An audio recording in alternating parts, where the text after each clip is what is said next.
आचार्य जी, एक कॉन्सेप्ट है reptile disposition का, जो कहता है कि जैसे कोई भी रेप्टाइल, जैसे कि छिपकली है, तो वो जिस रास्ते से तुम्हारे घर के अंदर आई है ना, चाहे तुम उसे 100 बार बाहर निकाल दो, जब तक वो रास्ता खुला है वो फिर से आती रहेगी। तो उसे भगाने के लिए वो रास्ता बंद करना पड़ता है। तो क्या ये सेम डिस्पोजिशन हमारे इंसान पे भी लागू होता है? घर और छिपकली एक है। घर है तो छिपकली है। घर के ढर्रे से निर्धारित हो रहा है कि छिपकली वहां मौजूद रहेगी ही रहेगी। दीवार का होना ढांचा है ना। दीवार में एक छेद का होना या खिड़की के पास एक छोटे से छिद्र का होना, ये सब घर की व्यवस्था के अंग हैं। ये ढांचे हैं, ढर्रे हैं। तो वो छेद और वो छिपकली एक है। जहां वो छेद है वहां वो छिपकली है। उनको अलग मानो ही मत। तुम जैसे हो और तुम्हारे जीवन में जो लोग मौजूद हैं वो एक हैं। ठीक वैसे जैसे कि जब तक तुम्हारे घर की हालत वही रहेगी जैसी है, तब तक उसमें छिपकलियां भी आती रहेंगी, मौजूद रहेंगी। ठीक वैसे ही जब तक तुम्हारे मन की जो हालत है वही रहेगी, तब तक तुम्हारी जिंदगी में जो लोग मौजूद हैं वो वैसे ही रहेंगे और तुमसे बर्ताव भी वैसे ही करेंगे। जिंदगी में जो लोग मौजूद हैं, अगर उन्हें बदलना हो तो मन को बदलना पड़ेगा। घर में जो छिपकलियां मौजूद हो उन्हें भगाना हो तो घर को बदलना पड़ेगा। घर को बदलने से आशय क्या है मेरा कि छेद इत्यादि बंद करो।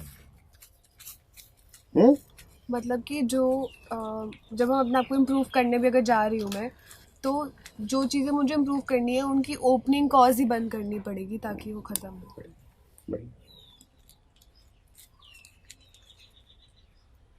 हमें छिपकली से भी समस्या थोड़ी होती है।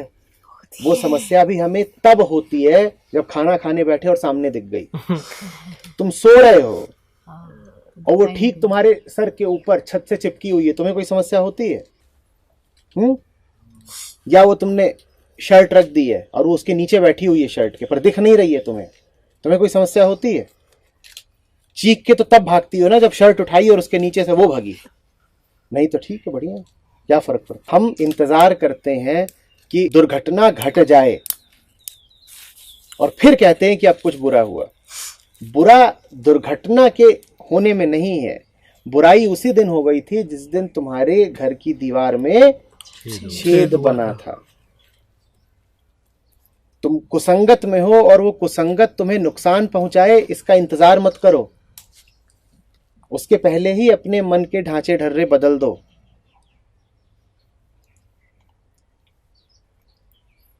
क्या मतलब? देख के अनदेखा कर दे?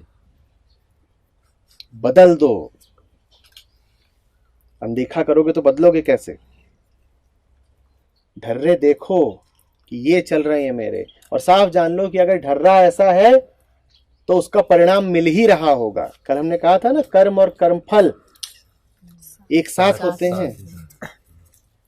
साफ देख लो कि अगर मैं ऐसा हूं तो परिणाम भी मिल ही रहा होगा, बस अभी मुझे परिणाम का पता नहीं चल रहा है।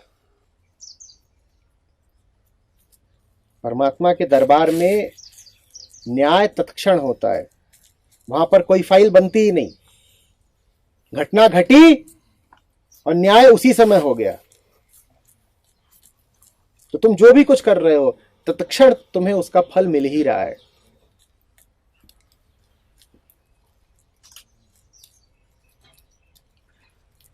क्या हमारे पिछले जन्म का कुछ इफेक्ट होता है हमारे इसके? जैसे कि मैं एक लेखक, उन्होंने भगवत गीता की ट्रांसलेशन लिखी थी, तो उस किताब में पढ़ रही थी, तो उसमें लिखा था कि अगर हम कर्ण को सिर्फ महाभारत की कहानी में देखें तो हमें लगता है कि कितना बुरा हुआ कि उनके जिसने दोस्त बनाया, दोस्त ने भी अपने स्वार्थ के लिए दोस्त बनाया, फिर वो वैसे ही मर गए जैसे सूत पुत्र थे, वो वैसी मौत हुई हल उठाते हुए रथ। लेकिन फिर बताया गया था कि जब सृष्टि का निर्माण हुआ तो उस टाइम पे कर्ण जो थे वो दानव थे, जिनको 100 बार मारना पड़ता था, और वो 99 बार मर चुके तो 100वें बार कर्ण बन के जन्मे थे। तो क्या ऐसा हमारे साथ भी होता है कि अगर तो फिर पीछे जाना है तो यहीं तक क्यों जा रहे हो कि दानव थे? उससे पहले क्या थे? नहीं, अगर जैसे आप कहना कि फल उसी टाइम मिल जाएगा, निर्माण उसी। तुम इन चक्करों में मत पड़ो कि मुझे पीछे के कर्मों का फल मिल रहा है, ये सब बिल्कुल बेहुदा बातें हैं। जो है सो अभी है। और अगर कोई ये कहेगा कि मुझे पिछले जन्म के कर्म का फल अभी मिल रहा है, तो फिर प्रश्न ये उठेगा कि तूने पिछले जन्म में बुरे जो कर्म किए वो क्यों किए, तो और पिछले जन्म में जाके देखो, उसका कारण वहां तलाशो, और फिर और पीछे जाओ। तभी तो मैंने पूछा कि कर्ण ने यदि गलतियां इसलिए करी क्योंकि पहले दानव थे, तो फिर पहले दानव क्यों थे? क्योंकि दानव होना अपने आप में एक गलती है। वो गलती क्यों हुई, उसके पीछे जाओगे, और सबके पीछे जाओगे तो अंत में क्या पाओगे? अंत में तो परमात्मा पाओगे, क्योंकि वो कारणों का अंतिम कारण है। तो फिर सारी भूल किसकी है?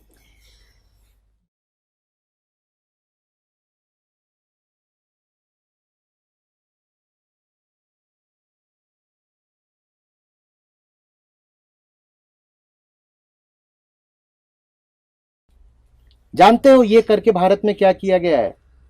भारत में ये किया गया है कि अगर दलितों पर अत्याचार हो रहा है तो कहा गया है कि अत्याचार ठीक है। भले ही अभी देख के तुम्हें लगता हो कि इनके साथ अन्याय हो रहा है, पर ये अन्याय ठीक है क्योंकि ये पिछले जन्म के पापी है। तो अगर अभी इनको सजा मिल रही है, इनका शोषण और उत्पीड़न हो रहा है, तो ठीक है, ये अपने पिछले जन्म की भूलें अब साफ कर रहे हैं। और वैसे ही ब्राह्मण वर्ग है, वो कुछ नहीं करता, बैठा बैठा खा रहा है, उसकी कोई पात्रता नहीं है, पर उसको सम्मान भी चाहिए और पैसा भी चाहिए। तो उसको कैसे न्याय संगत ठहराया गया है कि देखो, इस जन्म में भले ही कुछ नहीं करता, पर इसने पिछले जन्म में इतने पुण्य इकट्ठा करे थे कि उनकी खा रहा है। तो ये जो बातें हैं ना, ये बहुत बड़े बड़े दोषों को जन्म देती हैं। जो भी चल रहा है उसको बोल दो मैं क्या करूं, तो मेरे पिछले जन्म का फेर है। मैं आलसी क्यों हूं? मैं पिछले जन्म में कछुआ था। मैं हिंसक क्यों हूं? मैं पिछले जन्म में भेड़िया था। तो फिर वो सब झूठ हुआ जो हम सोचते हैं कि इस जन्म में अच्छा कर लो, अगले जन्म में वरना बुरी, सब झूठ। अगला जन्म अभी है, यही है। सारे पिछले जन्म अभी हैं और सारे अगले जन्म अभी हैं। वो भविष्य और अतीत की बात नहीं है। तुम्हारे सारे पिछले जन्म इसी क्षण में समाये हुए हैं और तुम्हारे सारे अगले जन्म भी इसी क्षण में समाये हुए हैं। तो जब आत्मा देह छोड़ती है, जब देह आत्मा को, जैसे आपने बताया था, छोड़ती है और फिर एक नया देह अपने ऊपर अडॉप्ट करती है, तो वो जो आत्मा है वो तुम्हारी देह क्या क्या छोड़ती है? आत्मा जब सोचो तो सही ना, देह है तो वही सब कुछ छोड़ेगी जो वो छोड़ सकती है। जीवन भर देह को क्या छोड़ते देखा है? यही जो पदार्थ है, मल मूत्र, वायु, पित्त, कफ, यही सब तो छोड़ते देखा है। तो आत्मा इनमें से कुछ है क्या कि देह से निकल पड़ेगी? देह से तो वही सब कुछ निकलेगा जो देह जैसा ही है, और देह में जो कुछ है सब भौतिक है। आत्मा भौतिक है क्या? तो देह से कैसे निकल पड़ेगी? देह त्याग भी कुछ नहीं करती आत्मा का देह से क्या लेना देना। तो जो पुनर्जन्म जो शास्त्रों में लिखा है पुनर्जन्म होता, उसका क्या मतलब हुआ फिर? उसका मतलब यही हुआ कि मन प्रतिपल अपने रंग बदल रहा है। अगले ही क्षण तुम जो हो वो तुम इस क्षण नहीं थी। तो नया जन्म हो तो गया तुम्हारा नया जन्म हो गया ना। अभी तुम शांत हो, अगले ही पल तुम क्रोध में हो। क्या तुम अब वही हो जो थोड़ी देर पहले थी? तुम बिल्कुल बदल गई ना, हो गया पुनर्जन्म। पुनर्जन्म का अर्थ ये नहीं है कि शरीर को आग लग जाएगी, उसके बाद कोई नया गर्भ धारण करेगी आत्मा और फिर कोई नया जन्म होगा इत्यादि। नहीं, सारे अगले जन्म अभी हैं। मन का प्रतिपल नया रूप लेना, नई पहचान लेना ही नया जन्म है। आत्मा अनंत और आखिरी सत्य है, वो देह में समाई नहीं रहती।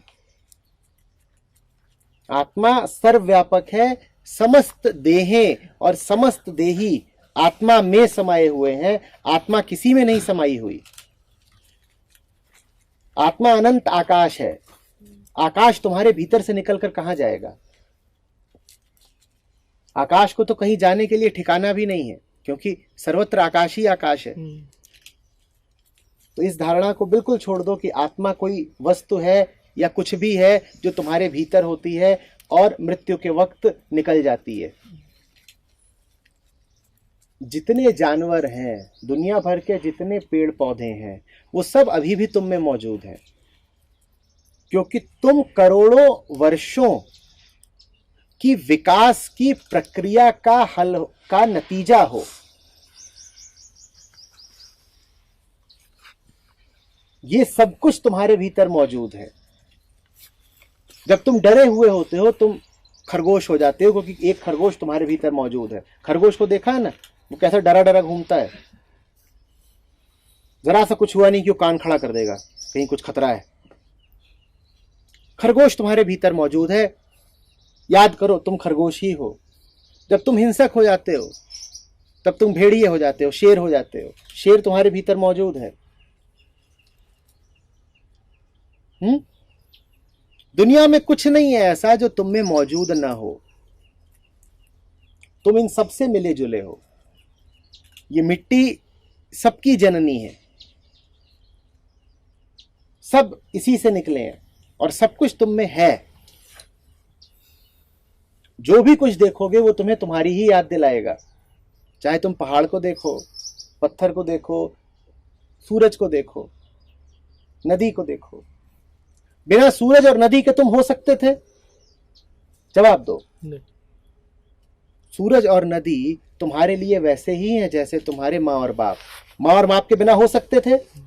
जैसे तुम अपने माँ बाप के बिना नहीं हो सकते थे, वैसे ही तुम सूरज और नदी के बिना भी नहीं हो सकते थे ना। और इतना तो जानते ही हो कि माँ बाप तुम्हारे भीतर मौजूद हैं। जानते हो ना, तुम्हारी हर कोशिका में कौन मौजूद है? माँ और बाप। माँ बाप के बिना नहीं हो सकते थे,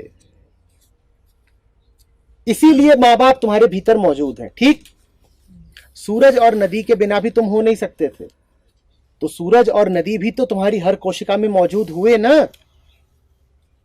बस ये है कि माँ बाप का तुम्हारे भीतर मौजूद होना स्थूल बात है, वो पता चल जाती है। डीएनए जांच करवाओगे पता चल जाएगी, और कई बार तो तुम्हारी शक्ल को देख के पता चल जाता है कि इसी के बेटे हो। पर सूरज और नदी तुम्हारे भीतर मौजूद है, ये जरा सूक्ष्म बात है, ये पता नहीं चलती।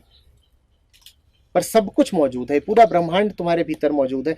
इसमें कोई भी कमी होती तो तुम वैसे न होते जैसे तुम हो। तुम जैसे हो वैसे इसलिए हो क्योंकि ब्रह्मांड जैसा है वैसा है। समझ रहे हो? ये सब कुछ जो तुम्हारे भीतर मौजूद है प्रकृति का, यही तो तुम्हारी बायोलॉजिकल कंडीशनिंग है। और इसको अगर याद कर लिया, इसको अगर देख लिया, तो तुम इससे आजाद हो जाते हो। फिर तुम्हें दिख जाता है कि तुम जो डर जाते हो जल्दी से, तुम नहीं डर रहे, तुम्हारे भीतर का खरगोश डर रहा है। अब तुम आजाद हो गए। फिर तुम कहोगे खरगोश को डरने दो, मैं क्यों डरूं? तुम्हारे भीतर क्या बैठा है? एक नन्हा सा खरगोश, और वो जल्दी से डर जाता है। वैसे ही तुम भी जल्दी से डर जाते हो। तुम्हारे भीतर एक चिड़िया बैठी है और वो अपने अंडे से रही है और बिल्कुल डरी हुई है, सांप ना आ जाए, मेरे अंडे ना ले जाए। वैसे तुम भी एक चिड़िया हो नन्ही सी, और तुम डरी रहती हो, सांप आ रहा है, अंडे ले जाएगा। तुमने जो ही देख लिया कि मैं थोड़ी बोल रही हूं, ये तो भीतर की चिड़िया है। तो वैसे ही तुम अपनी जैविक संस्कारिता से, बायोलॉजिकल कंडीशनिंग से आजाद हो गए। तुम्हारे भीतर एक अजगर बैठा हुआ है जो कहता है काम धाम कुछ नहीं करना, जरूरत क्या है? मुझे बनाया ऐसा गया है कि बैठा रहूंगा और फिर कुछ पा जाऊंगा। मुझे बस एक दांव मारना है, एक कुंडली कसनी है, और 15 दिन के लिए मेरा काम हो जाएगा। तो फिर तुम वैसे ही अजगर जैसे पड़े रहते हो कि चल जाएगा काम। जिस क्षण तुम्हें आलस उठता उस क्षण तुम्हें याद आ जाए कि तुम नहीं हो, ये भीतर का अजगर है। वैसे ही तुम अजगर से आजाद हो गए।